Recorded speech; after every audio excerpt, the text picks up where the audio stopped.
ಜೈ ಭೀಮ್ ಬಂಧುಗಳೇ, ಕರ್ನಾಟಕ ರಾಜ್ಯ ಬಲಗೈ ಜಾತಿಗಳ ಒಕ್ಕೂಟದ ವತಿಯಿಂದ ಇವತ್ತು ನಾವೆಲ್ಲರೂ ಒಟ್ಟಿಗೆ ಸೇರಿ ಮಾನ್ಯ ಮುಖ್ಯಮಂತ್ರಿಗಳಿಗೆ, ಮಾನ್ಯ ಗೃಹ ಸಚಿವರಿಗೆ ಮತ್ತು ಸಂಪುಟ ಸಚಿವರುಗಳಿಗೆ ಈಗಾಗಲೇ ನಾವು ಒಂದು ಮನವಿ ಪತ್ರವನ್ನು ಈಗಾಗಲೇ ನಾವು ಸಲ್ಲಿಸಿದ್ದೇವೆ. ಎಲ್ಲ ಪತ್ರಿಕೆಗಳಿಗೂ ನಾವು ಈಗಾಗಲೇ ಮನವಿ ಪತ್ರಗಳನ್ನು ಸಲ್ಲಿಸಿದ್ದೇವೆ. ಏನು ಈ ಕರ್ನಾಟಕ ರಾಜ್ಯದಲ್ಲಿ ಇತ್ತೀಚೆಗೆ ನಡೆದಂತಹ ನ್ಯಾಯಮೂರ್ತಿ ನಾಗಮೋಹನ್ ದಾಸ್ ವರದಿ ಏನು ಆಧರಿಸಿ ಒಳ ಮೀಸಲಾತಿಯನ್ನು ಜಾರಿ ಮಾಡಬೇಕು ಅಂತ ಹೇಳಿ ಸರ್ಕಾರ ಒಂದು ಕ್ರಮವನ್ನು ತೆಗೆದುಕೊಂಡಿತ್ತು. ಈ ಒಳ ಮೀಸಲಾತಿಯಲ್ಲಿ ನಡೆದಂತಹ ಎಲ್ಲ ವಿಚಾರಗಳನ್ನ ಈಗಾಗಲೇ ರಾಜ್ಯದ ಎಲ್ಲ ಜನರಿಗೂ ಗೊತ್ತಾಗಿದೆ.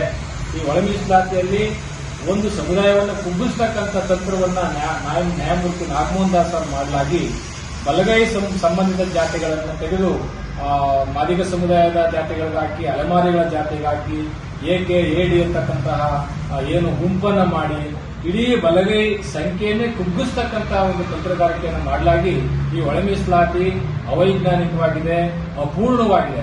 ಹಾಗಾಗಿ ರಾಜ್ಯಾದ್ಯಂತ ಎಲ್ಲೂ ಇದು ತಲುಪಲಿಲ್ಲ. ಆ ಕಾರಣಕ್ಕೋಸ್ಕರವಾಗಿ ನಾವು ಕರ್ನಾಟಕ ರಾಜ್ಯ ಬಲಗೈ ಏನು ಒಕ್ಕೂಟ ಇದೆ, ಈ ಒಂದು ವರದಿಯನ್ನ ತಿರಸ್ಕರಿಸಬೇಕು. ಅವರೇ ಬರ್ಕೊಂಡಿದ್ದಾರೆ, ನನ್ನ ವರದಿಯನ್ನ ತಿರಸ್ಕರಿಸಿ ಪರಿಗ್ರಹಿಸಿ ಅಂತ. ಇದು ತಿರಸ್ಕರಿಸಬೇಕು ಅಂತಕ್ಕಂಥದ್ದೇ ನಮ್ಮೆಲ್ಲರ ಒಂದು ಉದ್ದೇಶ ಆಗಿದೆ. ಯಾಕೆಂದ್ರೆ ಈಗಾಗಲೇ ಈ ಒಳ ಮೀಸಲಾತಿಯಿಂದ ಹಲವಾರು ಗೊಂದಲಗಳು ಉಂಟಾಗಿ ಜಾತಿಗಳ ನಡುವೆ ಬಹಳಷ್ಟು ಸಂಘರ್ಷಗಳು ನಡೀತಾ ಇದೆ. ಇತ್ತೀಚೆಗೆ ಕರ್ನಾಟಕ ಸರ್ಕಾರ ಏನು ಒಳ ಮೀಸಲಾತಿನ ಜಾರಿ ಮಾಡಬೇಕು ಅಂತ ಏನು ಆ ಸದನದಲ್ಲಿ ಒಪ್ಪಿಗೆ ಆಯಿತು, ತದನಂತರ ಏನಾಯ್ತು, ಒಳ ಮೀಸಲಾತಿಯಲ್ಲಿ ಹಲವಾರು ಗೊಂದಲಗಳು ಸೃಷ್ಟಿಯಾಯಿತು. ಬಹಳ ಮುಖ್ಯವಾಗಿ ರೋಸ್ಟರ್ನಲ್ಲಿ ಎಲ್ಲ ವಿಶ್ವವಿದ್ಯಾಲಯಗಳು ಕೇವಲ ಒಂದೊಂದು ಪೋಸ್ಟ್ಗಳನ್ನ ಕಾಲ್ ಮಾಡ್ತಾ ಕೇವಲ ಒಂದೇ ಸಮುದಾಯಕ್ಕೆ ಹೋಗ್ತಕ್ಕಂಥ ಪ್ರಕ್ರಿಯೆಗಳು ನಡೆದುಬಿಡ್ತು. ಹೀಗಾಗಿ ಇಡೀ ರಾಜ್ಯದಲ್ಲಿ ಈ ಒಂದು ಒಳ ಮೀಸಲಾತಿಯ ಹೋರಾಟ ಬಹಳ ತೀವ್ರವಾಗಿ ಕಂಡುಕೊಂಡಂತ ಪರಿಣಾಮದಿಂದ ಕರ್ನಾಟಕ ಸರ್ಕಾರ ಮೊನ್ನೆ ಕ್ಯಾಬಿನೆಟ್ನಲ್ಲಿ ಧಾರವಾಡದಲ್ಲಿ ನಡೆದಂತಹ ಪ್ರತಿಭಟನೆ ಮತ್ತು ರಾಜ್ಯದ ಎಲ್ಲಾ ಮೂಲೆಗಳಲ್ಲಿ ನಡೆದಂತಹ ಪ್ರತಿಭಟನೆಯನ್ನು ಮನಗಂಡು ವಿದ್ಯಾರ್ಥಿಗಳ ಹಿತದೃಷ್ಟಿಯಿಂದ ಈಗಾಗಲೇ ಒಳ ಮೀಸಲಾತಿಯ ವಿಚಾರವು ಮಾನ್ಯ ಹೈಕೋರ್ಟ್ನ ಏನು ಹೈಕೋರ್ಟ್ನಲ್ಲಿ ತಡೆಯಾಜ್ಞೆ ಇರುವುದರಿಂದ ಹಲವಾರು ತಾಂತ್ರಿಕ ತೊಂದರೆಗಳಿರುವುದರಿಂದ ಒಳ ಮೀಸಲಾತಿಯನ್ನು ಜಾರಿ ಮಾಡಲಿಕ್ಕೆ ಆಗೋದಿಲ್ಲ. ಹಳೆ ಮೀಸಲಾತಿಯನ್ನು ಜಾರಿ ಮಾಡಿ 56,000 ಹುದ್ದೆಗಳನ್ನ ಭರ್ತಿ ಮಾಡಬೇಕು ಅಂತಕ್ಕಂಥ ಒಂದು ನಿರ್ಧಾರವನ್ನು ಪ್ರಕಟ ಮಾಡಿದೆ. ಈ ನಿರ್ಧಾರದಲ್ಲಿ ನಾವೆಲ್ಲರೂ ಒಟ್ಟಾಗಿ ಕುಳಿತುಕೊಂಡು ತೀರ್ಮಾನ ಮಾಡಿ ಈ ನಿರ್ಧಾರವನ್ನು ಸದ್ಯದ ಮಟ್ಟಿಗೆ ವಿದ್ಯಾರ್ಥಿಗಳ ಉದ್ಯೋಗ ಭರವಸೆ ಇಲ್ಲ ಅವರಿಗೆ. ಹೀಗಾಗಿ ವಿದ್ಯಾರ್ಥಿಗಳ ಹಿತದೃಷ್ಟಿಯಿಂದ ಈ ಒಂದು ಸರ್ಕಾರದ ನಿರ್ಧಾರವನ್ನು ಸ್ವಾಗತ ಮಾಡ್ತಾ ಮುಂದಿನ ದಿನಮಾನಗಳಲ್ಲಿ ಕೋರ್ಟ್ನಲ್ಲಿರ್ತಕ್ಕಂಥ ತಾಂತ್ರಿಕ ದೋಷವನ್ನು ಸರಿಪಡಿಸಿಕೊಂಡು ಒಳ ಮೀಸಲಾತಿಯನ್ನು ಜಾರಿ ಮಾಡಿ. ಯಾರಿಗೂ ಅನ್ಯಾಯ ಮಾಡೋದು ಬೇಡ. 6, 5 ಕೊಡ್ತಾರ ಕೊಡಲಿ. ಆದರೆ ರೋಸ್ಟರ್ ಬಿಂದು ಏನಿದೆ, ರೋಸ್ಟರ್ ಬಿಂದುವಿನಲ್ಲಿ ತುಂಬಾ ತೊಂದರೆ ಇದೆ. ರೋಸ್ಟರ್ಗಳನ್ನ ಸರಿ ಮಾಡಲ್ಲದೆ ಯಾವುದೇ ಕಾರಣಕ್ಕೂ ಒಳ ಮೀಸಲಾತಿಯನ್ನು ಜಾರಿ ಮಾಡಲಿಕ್ಕೆ ಆಗೋದಿಲ್ಲ. ಆ ಕಾರಣದಿಂದ ಇವತ್ತು ಹಲವಾರು ಪತ್ರಿಕೆಗಳನ್ನ ನೋಡ್ತಾ ಇದ್ದೀವಿ, ಮಾಧ್ಯಮಗೋಷ್ಠಿ ನೋಡ್ತಾ ಇದ್ದೀವಿ. ಒಂದು ಸಮುದಾಯದ ಬಲಗೈ ಸಂಬಂಧಿತ ಜಾತಿಯ ಏನು ಸಚಿವರುಗಳಿದ್ದಾರೆ ಅವರ ಮೇಲೆ ಟೀಕಾ ಪ್ರಹಾರಗಳನ್ನ ಮಾಡೋದು, ಅವರಿಗೆ ಏನು ಧಮಕಿಗಳನ್ನ ಹಾಕ್ತಕ್ಕಂಥದ್ದು, ಬ್ಲಾಕ್ ಮೇಲ್ ಮಾಡ್ತಕ್ಕಂಥ ಹಲವಾರು ಪ್ರಕ್ರಿಯೆಗಳನ್ನ ನಾವು ಗಮನಿಸ್ತಾ ಇದ್ದೇವೆ. ನಾವು ಸುಮ್ಮನೆ ಕೂತಿಲ್ಲ. ನಾವು ಸಹ ಬಹಳ ಸಮತೆ, ಮಮತೆ, ಪ್ರೀತಿ, ಕರುಣೆ, ಮೈತ್ರಿಯಿಂದ ಭಗವಾನ್ ಬುದ್ಧರ ತತ್ವಗಳಿಗೆ ಪ್ರತಿಪಾದನೆ ಮಾಡ್ತಕ್ಕಂಥ ನಾವು ಬಾಬಾ ಸಾಹೇಬ್ ಅಂಬೇಡ್ಕರ್ ಅವರನ್ನು ಓದ್ಕೊಂಡ ಮೇಲೆ ನಾವು ಎಲ್ಲೂ ಸಹ ಅಗ್ರೆಸಿವ್ ಆಗಬಾರ್ದು, ಯಾರಿಗೂ ತೊಂದರೆ ಕೊಡಬಾರದು, ಯಾರಿಗೂ ಅನ್ಯಾಯ ಆಗಬಾರದು ಅಂತ ದೃಷ್ಟಿಯಿಂದ ನಾವೆಲ್ಲರೂ ಸಮಾನವಾಗಿ ಹಂಚಿಕೆ ಆಗಲಿ, ಸಂವಿಧಾನದ ಆಶಯ ಜಾರಿಯಾಗಲಿ, ಯಾರು ನೊಂದಿದ್ದಾರೋ, ಯಾರು ಶೋಷಿತರಿದ್ದಾರೋ ಅವರು ತಲುಪಲಿ ಅಂತ ಸುಮ್ಮನೆ ಇದ್ವಿ. ಈಗ ಏನಾಗಿದೆ, ರೋಸ್ಟರ್ನಲ್ಲಿ ಬಹಳ ತೊಂದರೆ ಆಗಿದೆ. ಸರ್ಕಾರ ರೋಸ್ಟರ್ನ ಸರಿ ಮಾಡಲ್ಲದೆ ಯಾವುದೇ ಕಾರಣಕ್ಕೂ ಒಳ ಮೀಸಲಾತಿ ಜಾರಿ ಮಾಡಲಿಕ್ಕೆ ಆಗೋದಿಲ್ಲ. ಹಾಗಾಗಿ ಇವತ್ತಿನ ಬೆಳವಣಿಗೆಯಲ್ಲಿ ನಾಳೆ ಏನು ಸಂಪುಟ ಸಭೆ ಏನೋ ನಡೀತಾ ಇದೆ. ನಾಳೆ ಸಂಪುಟ ಸಭೆಗೂ ನಾವು ಮನವಿ ಪತ್ರ ಸಲ್ಲಿಸ್ತಾ ಇದ್ದೇವೆ. ಏನು ಅಂದ್ರೆ, ನಾಗಮೋಹನ್ ದಾಸ್ ಅವರ ಒಳ ಮೀಸಲಾತಿಯ ವರದಿ ಸಂಪೂರ್ಣವಾಗಿ ಅವೈಜ್ಞಾನಿಕವಾಗಿದೆ. ಸಂಪೂರ್ಣ ಅದು ಎಲ್ಲೂ ತಲುಪೇ ಇಲ್ಲ. ಒಂದು ಸಮುದಾಯವನ್ನು ಕುಗ್ಗಿಸ್ತಕ್ಕಂಥ ತಂತ್ರಗಾರಿಕೆ ಅಲ್ಲಿ ಇದೆ. ಮತ್ತೆ ಸುಪ್ರೀಂ ಕೋರ್ಟ್ನ ತೀರ್ಪಿಗೆ ವ್ಯತಿರಿಕ್ತವಾಗಿದೆ. ಅದಲ್ಲದೆ ಸುಪ್ರೀಂ ಕೋರ್ಟ್ನ ನಿರ್ದೇಶನ ಕೇವಲ ಶಿಕ್ಷಣ ಮತ್ತು ಉದ್ಯೋಗಕ್ಕೆ, ಅದನ್ನು ಹೊರತುಪಡಿಸಿ ಯಾವುದಕ್ಕೂ ಆದೇಶ ಮಾಡಿಲ್ಲ.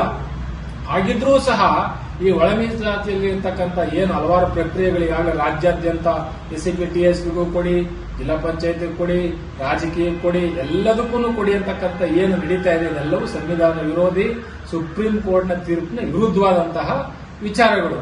ಹಾಗಾಗಿ ಮಾನ್ಯ ಸರ್ಕಾರದಲ್ಲಿ ನಾವು ಕೇಳ್ಕೊಳ್ಳೋದಿಷ್ಟೇ, ನಾಳೆ ನಡೀತಕ್ಕಂಥ ಸಚಿವ ಸಂಪುಟದಲ್ಲಿ ನಾವೇನು ಮನವಿಯನ್ನು ಕೊಟ್ಟಿದ್ದೇವೆ, ಕರ್ನಾಟಕ ರಾಜ್ಯ ಬಲಗೈ ಜಾತಿಗಳ ಒಕ್ಕೂಟದಿಂದ ಏನು ಮನವಿ ಕೊಟ್ಟಿದ್ದೇವೆ, ಅದರಲ್ಲಿ ಹಲವಾರು ಅಂಶಗಳನ್ನ ಕೊಟ್ಟಿದ್ದೇವೆ. ನಾವು ಯಾರಿಗೂ ಅನ್ಯಾಯ ಮಾಡೋದು ಬೇಡ. ಹಳೆ ಮೀಸಲಾತಿಯನ್ನೇ ಸದ್ಯದ ಮಟ್ಟಿಗೆ ನೀವು ಜಾರಿ ಮಾಡಿ. ನಾಗಮೋಹನ್ ದಾಸ್ ಅವರ ಏನು ವರದಿ ಇದೆ, ಒಳ ಮೀಸಲಾತಿ ಏನಿದೆ, ಅದನ್ನ ಕೋರ್ಟ್ನ ಆದೇಶದ ನಂತರ ಏನು ಸನ್ಮಾನ್ಯ ಹೈಕೋರ್ಟ್ನ ಆದೇಶ ಬರುತ್ತೆ, ಅದಲ್ಲದೆ 56 ಮಾಡಲಿಕ್ಕೆ ರಾಜ್ಯ ಸರ್ಕಾರಕ್ಕೆ ಅಧಿಕಾರ ಇಲ್ಲ.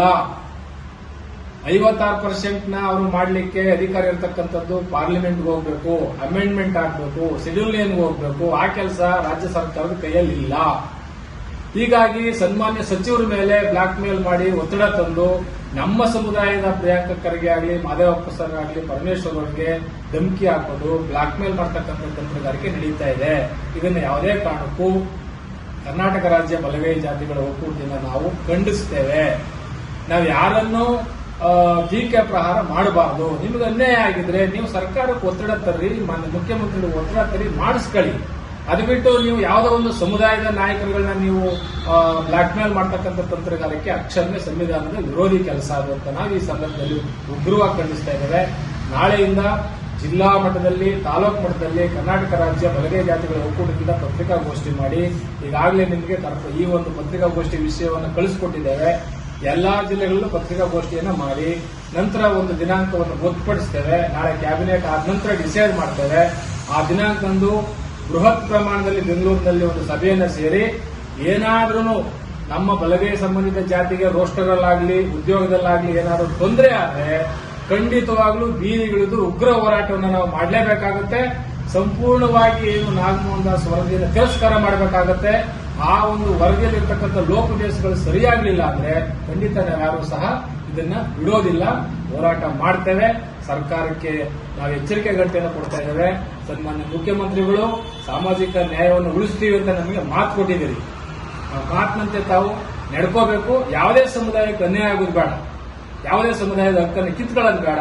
ದಯಮಾಡಿ ನಾವು ಕೊಟ್ಟಿರ್ತಕ್ಕಂಥ ಮನವಿಯನ್ನ ಪುರಸ್ಕರಿಸಿ ಕ್ರಮ ತಗೋಬೇಕು. ಯಾವುದೇ ಕಾರಣಕ್ಕೂ ಒಳ ಮೀಸಲಾತಿಯು ರೋಸ್ಟರ್ ಸರಿ ಮಾಡದೆ ಅದನ್ನ ಜಾರಿ ಮಾಡೋದು ಬೇಡ ಅಂತಕ್ಕಂತಹ ಒಂದು ನಿರ್ಧಾರವನ್ನು ನಾವು ಪ್ರಕಟಪಡಿಸ್ತಾ ಇದ್ದೇವೆ.